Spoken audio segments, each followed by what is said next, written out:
começando o piloto do Furo de Cinema, um programa que espero que dê certo porque investi nele. E hoje, para esse programa piloto, eu estou aqui com uma figura ilustre da Bahia, um figurinista, um ator da Companhia Baiana de Patifaria, um aderecista, um artista completo, né? Um artista aqui da Bahia bem completo que veio de Petrolina, né? Maurício Martins. É um prazer te receber hoje nesse episódio piloto. Estou mega nervoso, mas vamos lá. Então, vamos começar do início. Tá bom, é um prazer estar aqui com você. E vamos lá, vamos dar certo isso. Vamos lá. Eu vi que você veio de Petrolina, né? Sim. Você, se não me engano, tem 3 irmãos, não lembro certo, mas você tem irmãos. Sim. Né? O nome da sua mãe era Olga. Isso. Seu pai se conheceu até uma certa idade. E eu queria saber se lá em Petrolina você já tinha acesso ao mundo artístico, seja na escola, seja algum grupo de teatro local ou ao mundo artístico no geral. Começando aí, eu tenho 7 irmãos, não 3.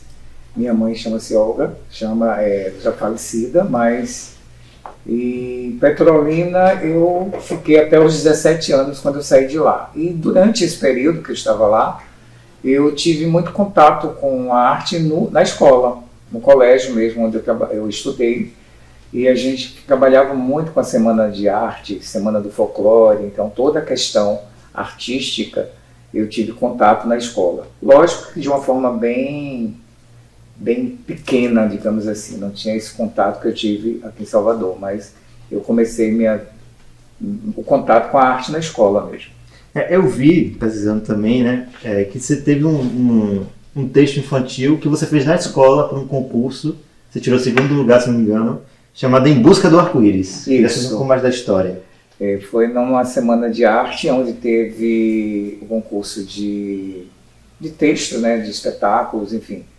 Cada aluno apresentava um trabalho e eu escrevi um texto que estava na minha cabeça, era Em Busca do Arco-Íris, história de um garoto que ele vivia em um mundo totalmente preto e branco, e ele ouvia falar que existia um arco-íris, que eram várias cores, e que ele tinha essa vontade de conhecer esse mundo, esse arco-íris.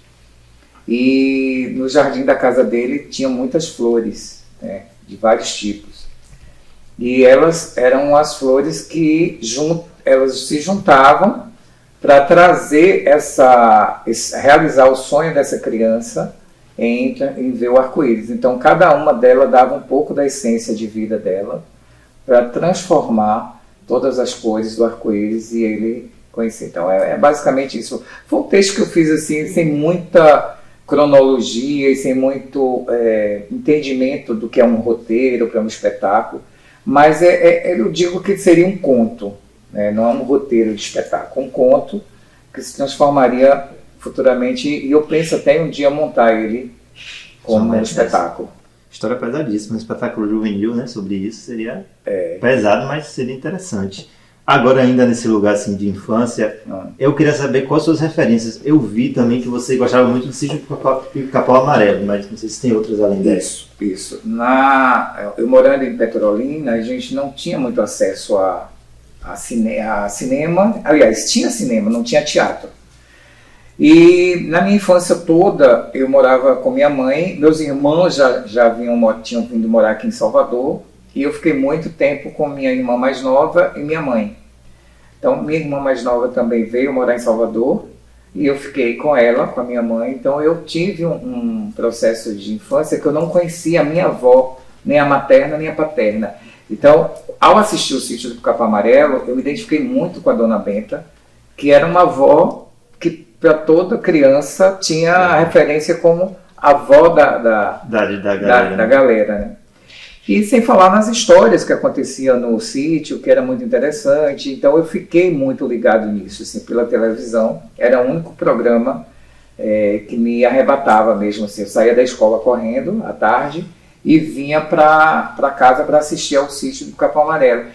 E fantasiei muito essas coisas, assim, de como seria ali dentro daquela caixa, né, daquela televisão, que mundo seria aquele cenário. Então, assim, foi uma das coisas que me motivou a trabalhar com arte e querer ter a curiosidade de descobrir como fazer TV, televisão, como fazer teatro, como fazer cinema. Isso lá nos anos, final dos anos 70 para os anos 80. Então... Vamos ver. Com que jogo vamos começar? Primeiro. Vamos lá. Eita. O jogo é Palavras, Palavras.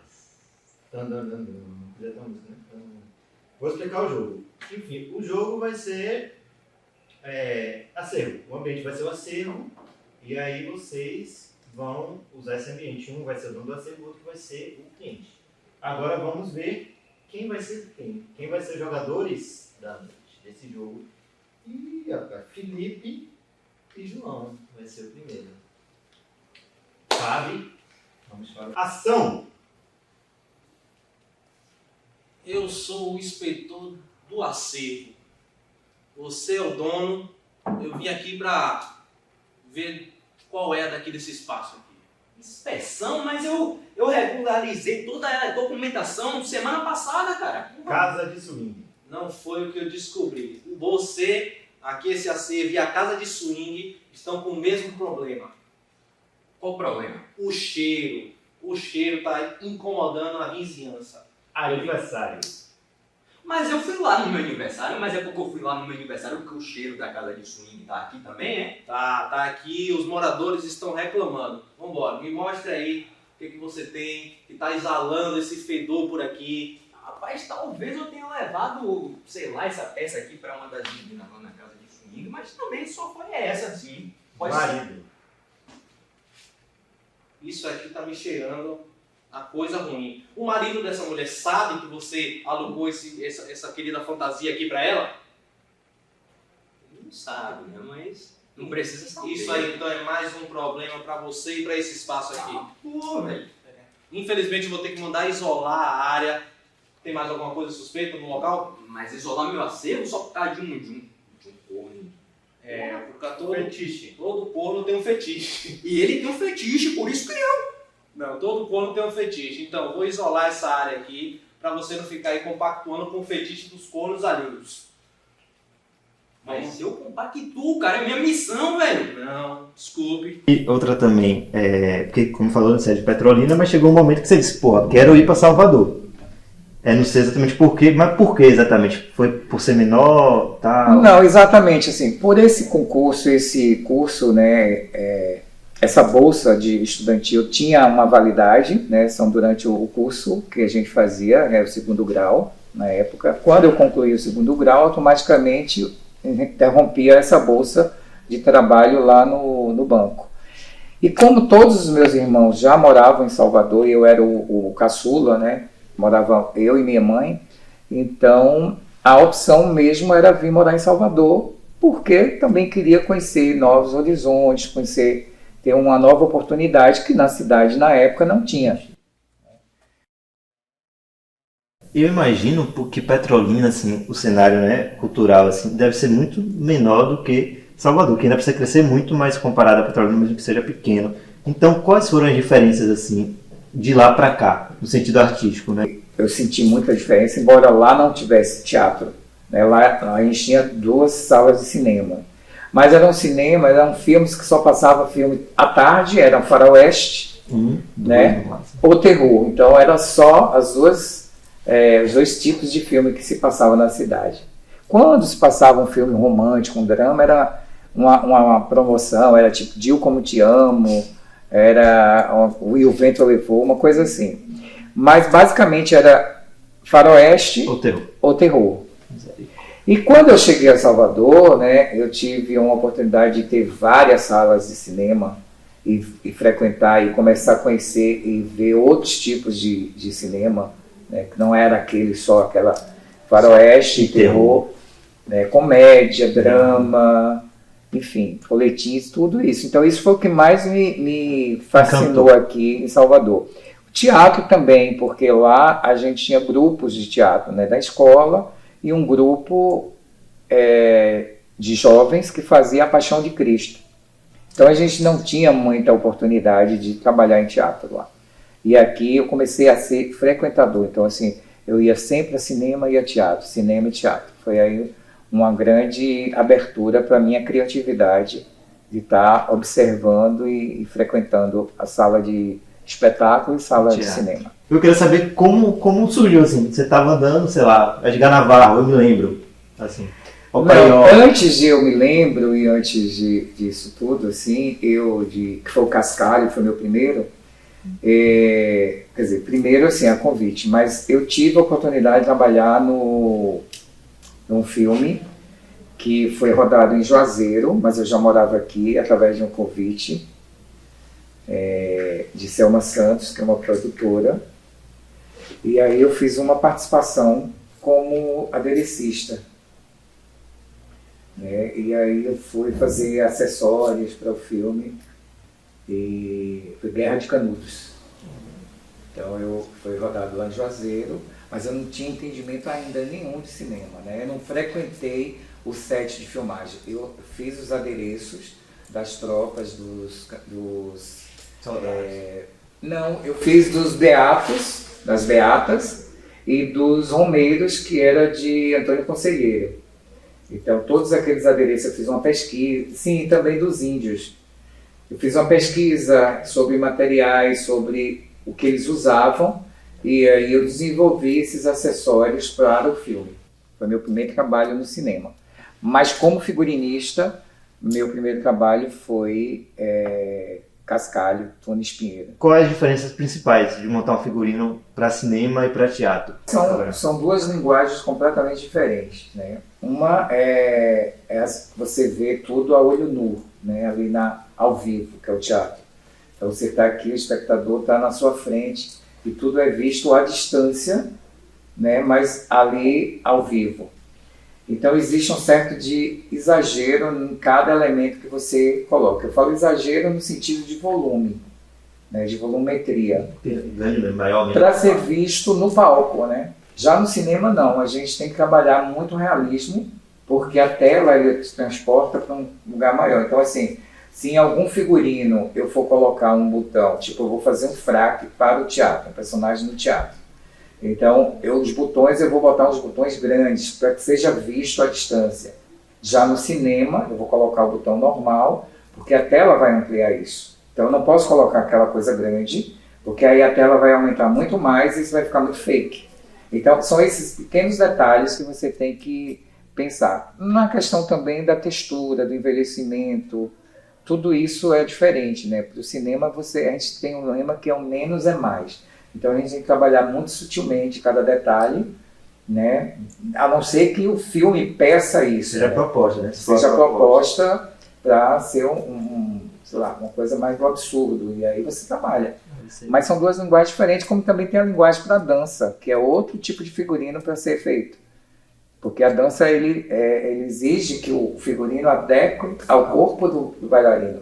Então o figurino tem que acompanhar o movimento. Então você não pode trabalhar com determinados tecidos para dança, porque ele pode influenciar no movimento do bailarino.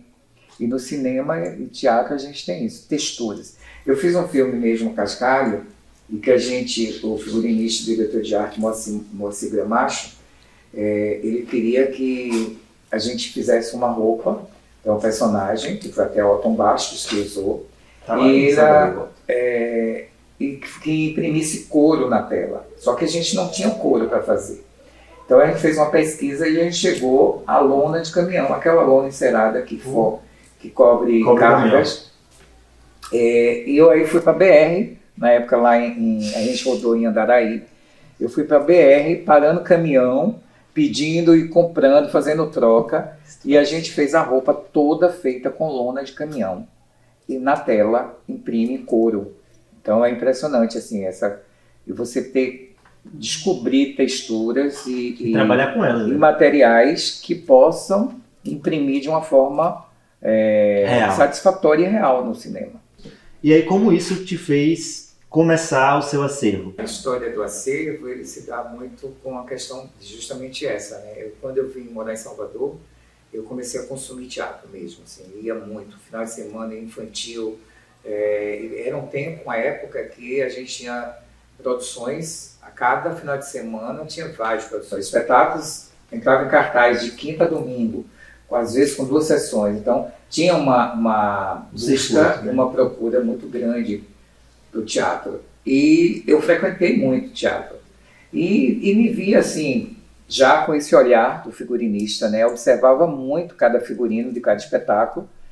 E muitas vezes eu voltava e assistir outro espetáculo e me questionava, dizia assim, poxa, o figurino do espetáculo do mês passado que eu assisti poderia ter sido reutilizado nesse espetáculo aqui, porque caberia com o personagem, mesmo com alguma modificação, mas poderia ter sido utilizado. E não se faziam isso, assim, se complementavam, se construíam figurinos novos. E muitas vezes iam descartando figurinos, né? Então, assim, com essa pergunta que eu tive, eu fui em busca disso, assim, saber onde tem um local que guarde esses figurinos para serem reutilizados. E não existia aqui em Salvador nenhum local que tivesse essa salvaguarda, né? Partindo desse princípio, dessa ideia, eu comecei a juntar e comecei a frequentar mais teatro, conhecer a galera de teatro e falava, ó, se você não quiser mais o figurino do espetáculo, deixa comigo que eu vou guardar. E aí quando você precisar de volta, o figurino vai estar salvo. Porque eles perguntavam, ninguém sabia, foi emprestado para uma festa, não devolveu, ficou na casa do diretor, o diretor ficou chateado com a turma, acabou o grupo, deu o figurino, queimou, enfim. Faz muitas coisas, né? Então, eu comecei a garimpar as produções, e isso pedindo os figurinos até eu conseguir juntar uma boa quantidade. Vamos para o sorteio do segundo jogo. Na caixa misteriosa. Qual será o jogo da vez? Essa caixa, inclusive, é a última. O jogo da vez é... Que look é esse? Jogadores vai ser... João e Felipe. Pode entrar. E o ambiente é pediatra. Vocês têm 20 segundos para escolher qualquer adereço, figurino, qualquer coisa que está disponível na Arara. E vocês vão fazer uma cena com isso, e quando vocês ouvirem uma zoada, vocês vão ter que trocar de figurino. O número máximo de troca de figurinos são 2 figurinos, e você tem que dar sequência à história. Assim que você troca, você tem que continuar a história. E podem ficar à vontade. A Arara é de vocês.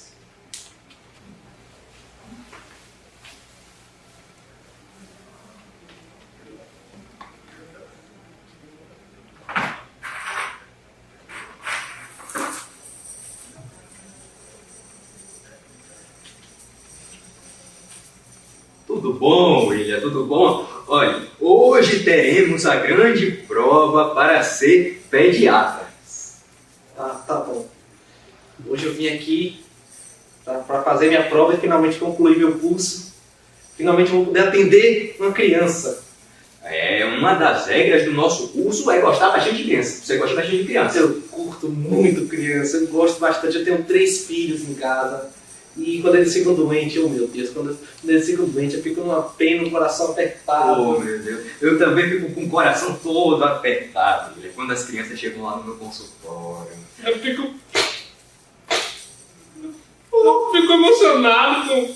Oh, meu Deus. Não, a criança doente, lá em casa eu dou logo xarope, dou um Benegripe, um negócio, mas eu queria entender, sabe, doutor? É bonitinho, né? Eu queria saber. Quando eu fico com um catarro assim verde, né, William? Coisinha mais linda, catarro de criança. A prova, vamos lá. O que é isso? Então, né, digamos que seria a OAB dos médicos, né? Tá. E essa tremedeira na mão? Você acha que eu consigo? Eu tô nervoso. Tá nervoso? Eu não consegui nem pegar o número certo pra mim. Olha, primeiro, um grande médico não precisa desses frufrus, essas coisas, né? Um médico tem que ser simples, médico de criança tem que gostar de criança, tem que ser simples. Sim, eu sou simples. Sim. Troca.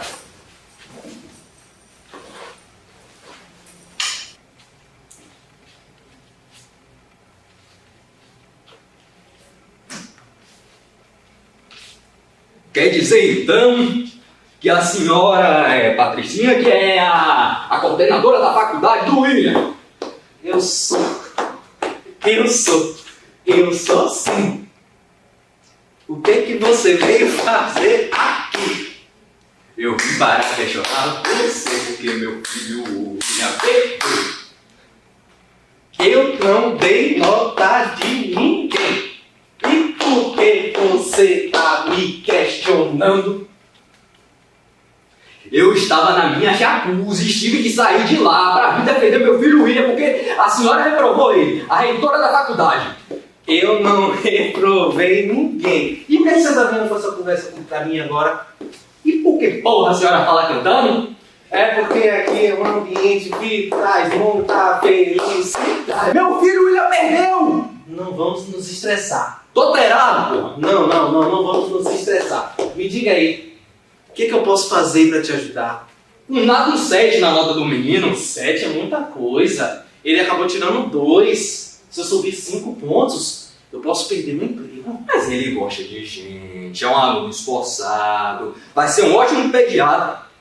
É um que eu vi aqui passando mais cedo, que não conseguia nem... Um cabeludo, um feio cabeludo. Ah, conheço. William, tá pra se formar agora. Menino bom. Eu acho que eu posso... Ele que me deu esse pijaminha aqui de street. Eu acho que eu posso fazer uma coisa. O quê? Vamos ali. Já que você tem dinheiro, a gente acerta essa situação. Ah, contei dinheiro. Vamos lá. E você tem algum sonho, tipo, sei lá, quero botar o acervo no lugar, transportar o acervo para um lugar maior, quero, sei lá, ocupar uma arena, ocupar outro lugar, enfim, coisas assim. Eu tenho um sonho muito grande. Lá o acervo, ele tem um espaço muito favorável na questão de umidade, né? Porque assim, para ter um acervo de figurino, você precisa estar num local que tem uma ventilação boa, uma entrada de luz solar muito boa, porque o tecido precisa desse respiro, né? Então, assim, meu sonho é ter um local, um galpão, onde realmente tem uma iluminação perfeita, que eu possa trabalhar à noite, porque lá eu não consigo trabalhar à noite, por conta da luminosidade, que é pouca, e aí você interfere na coloração de cada escolha de cada figurino. Então, um galpão que me dê essa luminosidade, que me dê uma temperatura adequada, com um ar-condicionado, que seja... Não tem poeira, né? Exatamente, seja blindado dessa interferência urbana. E assim, em um local grande, amplo, né? Porque o acervo começou com 30 peças, hoje ele tem mais de 20 mil peças. Hoje é o maior do Norte e Nordeste, né? Ele é considerado como o maior do Norte e Nordeste, então ele tem mais de 20 mil peças, entre acessórios, calçados, bolsas, perucas, figurinos, roupas, enfim. E aí, para mim, o sonho era que eu pudesse ocupar a Fonte Nova. Tem que sonhar alto. Não, tem que sonhar alto. Não, e o outro sonho, assim, um local adequado mesmo, né, que pudesse ter espaço, ter para um bom atendimento, enfim, é um grande sonho. E também fazer um documentário sobre a história do acervo. Criar esse documentário, porque é um registro para o resto da vida, né, para tudo. Chegou a trabalhar na Secretaria Baiana de Tênis. Na Secretaria do Clube Baiano de Tênis. Isso. Eu queria saber como é que, você foi coordenador de eventos culturais, eu queria saber como é que isso se conectou à Companhia Baiana de Patifaria, que é onde você está hoje. Isso, então, lá na década de 90, quando eu vim morar aqui em Salvador, que eu vim e trabalhei numa agência bancária, chegou um ponto de que eu falei assim, eu disse, não é isso mais que eu quero para trabalho, como trabalho, eu não quero ficar numa carteira de escritório, dentro de uma sala fechada, trabalhando burocraticamente. Eu preciso trabalhar com arte, porque eu sentia, eu frequentava teatro, eu consumia teatro e cinema, e me fascinava esse mundo, então eu queria produzir isso. E eu, dentro de uma agência bancária, não teria essa oportunidade. Então foi aí que eu tive a coragem de inventar uma história para o meu chefe, e dizer que eu precisava sair da agência porque eu tinha sido convidado a trabalhar num jornal em outra cidade e que eu precisava da liberação do meu FGTS, dos meus tempos de serviço para poder seguir esse novo caminho. Então eu fiz Você fez um caô e jogou verde. Decidi, mas sem ter nenhuma proposta ainda. Eu disse assim, eu preciso sair daqui para correr atrás do meu sonho. E foi isso que eu fiz. Então, quando eu saí da agência, eu ainda fiquei um mês sem trabalho, viajei para Barreiras, para casa de um primo, e lá eu recebi um telefonema de minha irmã dizendo que o Clube Baiano de Tênis estava precisando de uma pessoa na área da secretaria, na área cultural, para cuidar de eventos. Se eu tinha interesse de pegar isso. Aí, de imediato, eu voltei para Salvador e assumi essa carteira lá no Clube Baiano de Tênis, que antes era superintendente, né, a vaga era de superintendência do clube, mas como eu era muito jovem, eu não tinha assim, mudado o nome, então ficou como secretário, né, de cultura, de eventos.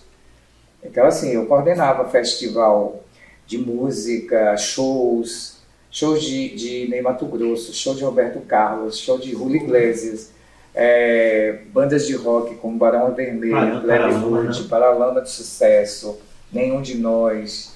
Foi projetos que tiveram lá, foi o projeto Alternativa Nativa, e trazia isso. Sempre tinha também uma banda local, então Banda Eva, o primeiro show de Daniela Mercury, ainda com a companhia Clique, foi feito lá no clube.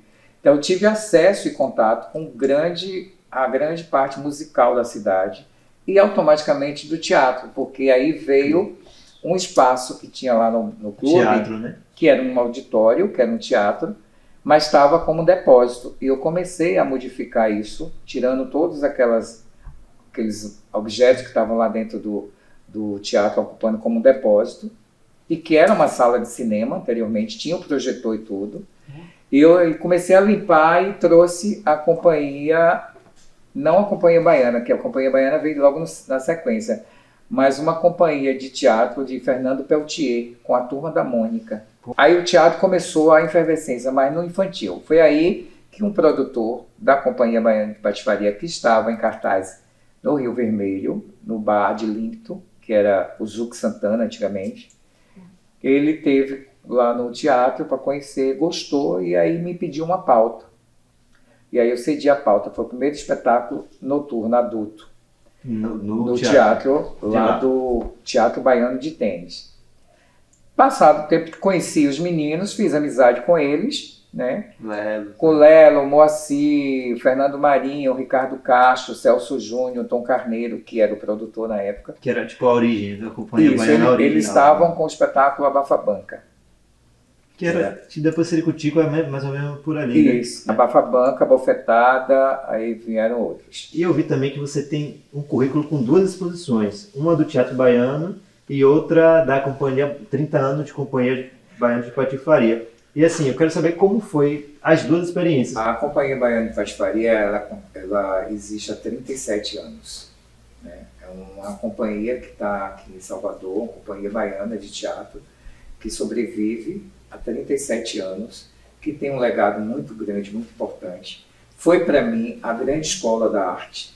Durante o tempo que eu passei na companhia, durante 7 anos que eu trabalhei com eles, foi todo o meu aprendizado de arte, todo o aprimoramento foi na companhia. Então, eu digo assim, a companhia foi a minha escola do teatro. E sair da companhia num processo, numa época que eu também precisava crescer, porque assim, eu era muito exclusivo da companhia, só conhecido na companhia, fazia trabalho para a companhia. Eu queria ampliar mais esse universo, trabalhar com outros grupos, fazer outras propostas, outros trabalhos. E aí, quando saí da companhia, eu continuei trabalhando com Frank Menezes, que era um ator da companhia, no espetáculo Quem Matou Maria Helena. E paralelo a isso, eu fui criando a minha identidade enquanto profissional. Né? Passado o tempo, mas nunca deixei de trabalhar com a companhia, indiretamente, porque no espetáculo Noviças Rebeldes, porque eu já não estava mais na companhia, Léo me convidou para assinar o figurino. Eu assinei o figurino da companhia, eu fiz o figurino da companhia do espetáculo Noviças. Eu não estava trabalhando dentro da companhia, mas fazendo um trabalho para ela. E sempre foi, como Siricuti, com a Vaca Lelé, sempre dando suporte à companhia com perucas, maquiagem, objetos. Então, minha ligação com a companhia continuou, embora não estivesse lá. Quando a companhia completou 35 anos, Lelo teve um projeto e queria montar uma exposição contando a trajetória da companhia nesses 35 anos. Aí ele me convidou e fez: você é a pessoa mais adequada, mais indicada, porque você conhece a companhia, conhece toda a trajetória da companhia, e ele me convidou para ser curador, junto com ele, da Companhia Baiana, dessa exposição, 35 anos. Aí, na abertura da exposição, que foi justamente o espetáculo que foi feito lá no Gregório de Matos, o diretor Fernando Guerreiro teve a ideia de dizer assim, ó, no dia do coquetel de abertura, eu gostaria que tivesse mais personagens da companhia circulando pelo público. Aí nessa de cada um vai fazer um personagem, eu escolhi Paloma. Paloma é um personagem que foi criado por Moacir, não estava no roteiro do espetáculo, A Bofetada, mas Moacir Moreno, um ator que fez parte da companhia, ele criava muito os personagens. Então, ele do nada aparecia em cena com um personagem que não existia na trama, e era surpresa para todos os atores. E esse personagem, Paloma, ficou no repertório. Era um personagem que não tinha fala, ela não falava. Ele chegou, pegou uma roupa de uma tia, botou 2 limões dentro da boca para fazer uma bochecha, fez uma maquiagem carregada, uma peruca, e entrou em cena e tirou risos e aplausos assim, de todo mundo, né? Então, ele tinha essa irreverência. Então, esse personagem eu escolhi para fazer na abertura da exposição, só nesse dia. Circular, porque ela não tinha fala. Ela circulava, papapá. Esse personagem, dentro da trama, era como se fosse uma assistente das professoras da escola, entrava em cena para levar água para os 2 atores, que já estava quase a 1 hora em cena, falando, e precisava tomar água. Então, ele entrava com esse intuito de levar água para os atores, mas ao mesmo tempo ter essa graça. O objetivo dela era só matar sede, né? Mas aí eu disse, bom, eu vou ficar no dia do coquetel distribuindo água de Paloma. É o momento dela circular. A criação que eu fiz, a maquiagem, a composição, ficou tão interessante que Guerreiro gostou, e todo mundo querendo fotos e fotos. Aí Guerreiro fez, eu acho bom, Lela, você chamar ele para fazer uma participação também durante essa temporada de verão. E aí ele me convidou, eu aceitei, porque não tinha fala, não precisava gravar texto nem nada, porque assim, eu não tenho nada de formação de ator. Eu trabalho no teatro, mas no backstage mesmo. Então eu não tinha técnica de voz, de postura, enfim. E aí fiz, aceitei, entrei como participação especial.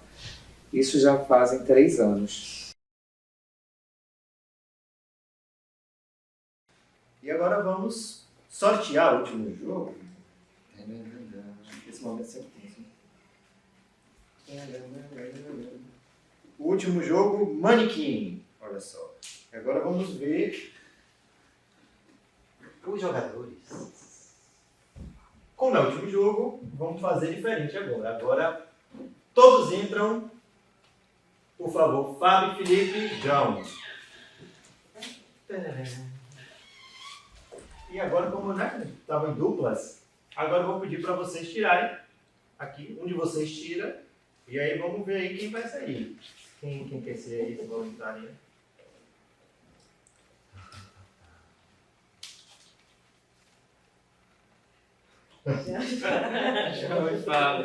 Eita! Ó, não escolhi nada, hein? Sorteio. É a sorte ou o azar, mas depende da perspectiva. Agora vamos explicar o jogo, né? Manequim, a gente tem aquele baúzinho ali do lado, tem várias coisas aleatórias. E aí, onde é que vocês vão pegar as coisas, vocês vão montar. Então, no caso, um vai ser o manequim, outro o figurinista. Personalidade é perua. Perua. Tem outros termos, mas acho que perua é melhor. E aí podem pegar aí e segue o baile. Bom, hoje quero agradecer a presença de todos vocês aqui para meu mais novo lançamento dessa coleção 2025. Temos aqui um manequim e ela vai ser a nossa perua. Por que perua? Por que eu quis trazer esse conceito? Porque eu gosto muito dessa dessa expressão de arte, porque tem uma arte. Então, eu pensei nos mínimos detalhes para essa perua, nossa perua aqui, tá bom? O primeiro conceito que eu quero trazer aqui é uma bolsa. A bolsa em que essa perua carrega tudo que ela tem para carregar, quando ela vai para os lugares, ela vai para a bolsa dela, ela é representada, ela tem as coisas que ela tem aqui, o celular, os contatos, algumas coisinhas a mais. E o primeiro conceito que eu quis trazer aqui foi justamente essa bolsa, né? Vamos dar um nome para essa linda, maravilhosa perua. Vamos dizer que ela se chama Patrícia. Patrícia é a nossa perua de hoje. Ela que tem belos cabelos, ela que tem um belo corpo. Então vamos lá. Seguindo aqui, eu quis trazer justamente este cinto. Por que o cinto? Porque justamente amarra o que ela tem justamente para oferecer. Então, a gente aperta, deixa aqui apertado, tá? Apertado aqui o nosso manequim, de costa. Por que de costa? Porque fica mais difícil de tirar, entendeu? Fica mais difícil de tirar o cintinho ficando virado para as costas. Nossa querida Patrícia, ela enfrenta a noite, ela vai, ela volta, ela fica em perigo, ela se recupera, ela tem essa questão dentro dela mesmo, entendeu? E como ela é da noite, nada melhor do que uma máscara para ela, uma máscara conceitual, uma máscara bacana. Eu quis trazer esse conceito para a nossa querida Patrícia, Pati para os íntimos, tanto a gente conhece como Pati, porque a gente não, né? Pati para os íntimos. E ela hoje aqui tem esse conceito mais arara azul, uma perua mais arara, uma Pati, uma patete, uma Pati, que vem com esse olhar de enxergar tudo. Ela enxerga tudo. Maravilhosa Pati. E não pode faltar, logicamente, se eu trago o conceito da arara azul, eu tenho que trazer as asas dessa arara. Voa, voa, Pati, voa, Pati, voa, Pati. Então, justamente, as asas de Pati. Eu quis trazer esse conceito do colorido, esse conceito do fashion, trazendo o atual, mas partindo também para o antigo, do conceito clássico. E é isso. Nada mais também do que um gorro. Esse gorro para complementar as cores azuis em diferentes tons, tá? Que é uma perua mais assim, com frio. É uma perua que tem frio. Ela tem muito frio. Então, foi isso que eu pensei. Agora eu abro a palavra agora para a nossa perua Pati, para ela poder dizer o que ela achou do conceito, né? Se manifeste.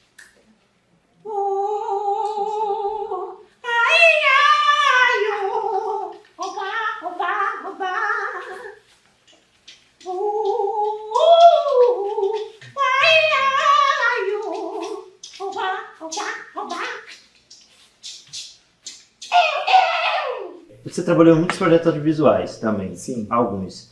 E eu queria saber qual foi, assim, não digo o melhor no sentido, melhor experiência sua no audiovisual e qual foi o mais interessante, assim. Você falou, porra, esse daqui fiz um figurino muito foda, assim. Esse aqui ajudei na cenografia, esse aqui teve uma direção de arte legal e tal. Qual que você tem mais apreço dentre as várias obras que você já fez como figurinista e afins? Isso assim, não é difícil falar, mas assim, porque cada obra a gente tem como filho, né? É a mesma coisa você dizer assim, eu prefiro o filho tal, eu não tenho como dizer assim o melhor, mas assim, cada uma é uma experiência nova. Em Guerra de Canudos, que eu fui para Juazeiro, teve um trabalho de pesquisa muito interessante para os adereços, foi maravilhoso, embora eu não estivesse dentro do set de filmagem, mas eu participei e você vê o resultado depois na tela, é muito interessante. Então foi o meu primeiro, é muito bom. O Opaió também foi muito interessante. Tive alguns conflitos entre a produção e a construção de cada personagem no sentido de material. Porque, assim, eu sempre tive costume de trabalhar com baixo orçamento, né? A gente tem essa coisa, assim, a gente transforma pouco e muito e dá resultado. Então, a gente está sempre em busca de BO e tal. Transformando a E o Apaió foi o primeiro filme, o primeiro longa em que tinha dinheiro mesmo para produzir. Então isso me assustou, porque assim, eu não conseguia entender porque tinha muito dinheiro para se fazer um figurino, se eu poderia resolver um figurino num brechó da Baixada de Sapateiro, mas não, eu tinha que ir para o Shopping Iguatemi, pegar tecidos nobres, comprar roupas de marca. Falou marca, roupa, figurino?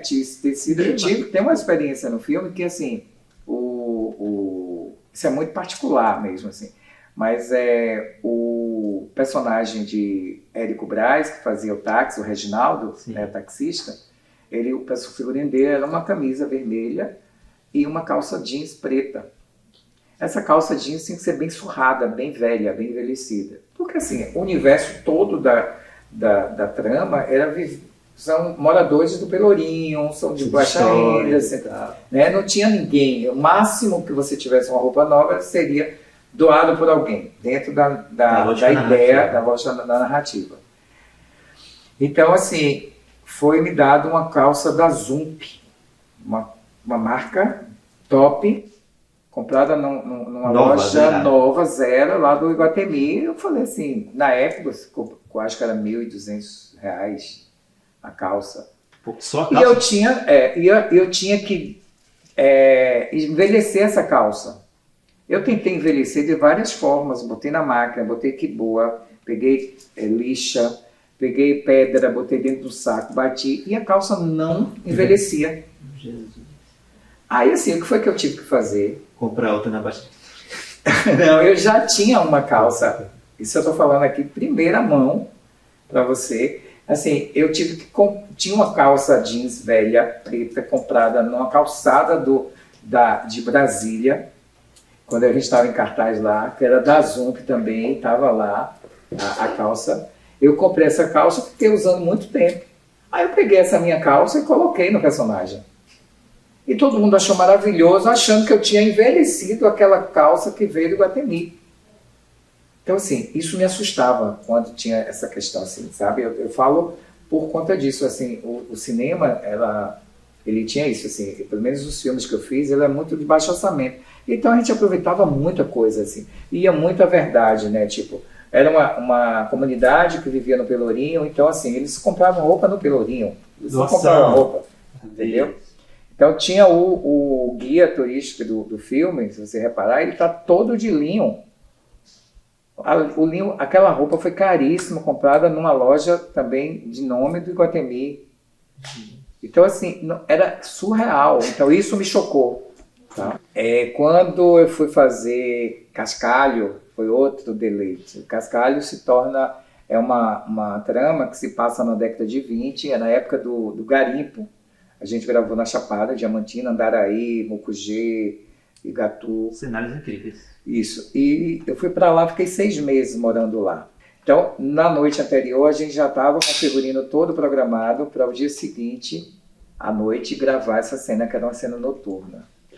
Aí, de manhã, o diretor de arte decide colocar mais 19 pistoleiros em cena. Ou seja, o delegado, os 2 soldados, o primeiro pistoleiro que já estava marcado, que era o que atirava, e mais 19 que ia ficar em pontos estratégicos. Você trabalhar com filme de época, com roupas de época, numa cidade de interior, onde você não tem um recurso de captar, não tem um acervo para recorrer. Então foi assim um desafio muito grande. Em um dia, ter que correr atrás de figurinos de época para vestir mais 19 pessoas. Então, qual foi a minha solução para isso? Eu tinha que resolver, porque eu não podia achar figurinos de época. Eu solucionei com lençol. 2 curtas de Sofia Federico. Gosto. Que são maravilhosos, que eu tenho um carinho muito grande. Eu acho que assim foi. Vermelho Rubro do Céu da Boca. Muito bom. Eu vi no Glauber Rocha esse filme, assim. E ela é uma puta diretora. É maravilhosa. Uma puta E diretora. assim, eu fiz a direção de arte Desse filme? desse filme. Porra, eu quis saber. Então foi muito legal trabalhar lá também em Lençóis, a gente rodou em Lençóis. Para também. É, um filme muito poético, lindo. E o Caçadores de Saci, que é um infantil também, que foi rodado num sítio. E aí me vem toda a lembrança Voltamos do sítio do para- Pica-Pau Amarelo, aquela coisa. Então foram esses dois filmes que eu tenho um carinho muito grande. Além dos outros, né? Tem várias, né? De carnaval. Eu me lembro de Edgar Navarro, que também foi outro incrível. Assim. Ele parece uma figura muito interessante. O de Edgar Navarro, eu me lembro, é bom porque, assim, pra gente que trabalha com isso, a gente passou em 3 décadas, né? 3 épocas. A gente, o filme começa na década de 60, passa pela década de 70, aliás, 50, 60 e 70. Então são 3 épocas de figurino, de moda completamente diferente. E você desenvolve essa arte muito de construção de uma época de moda. Simplificando tudo, né? Simplificando não sei quantos anos de carreira em 1 hora. Eu acho que é isso. Eu quero primeiro agradecer muito a sua vinda aqui, a sua entrega desde ontem, né? A gente já é o segundo dia de gravação. Agradecer a você novamente. Agradecer a toda a equipe que está aqui comigo, né?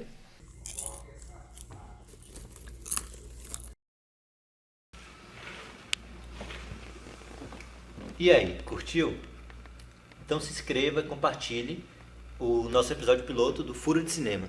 Aqui, ó, entramos pelos bastidores e saímos com os furos mais quentes do cinema. Vem com a gente!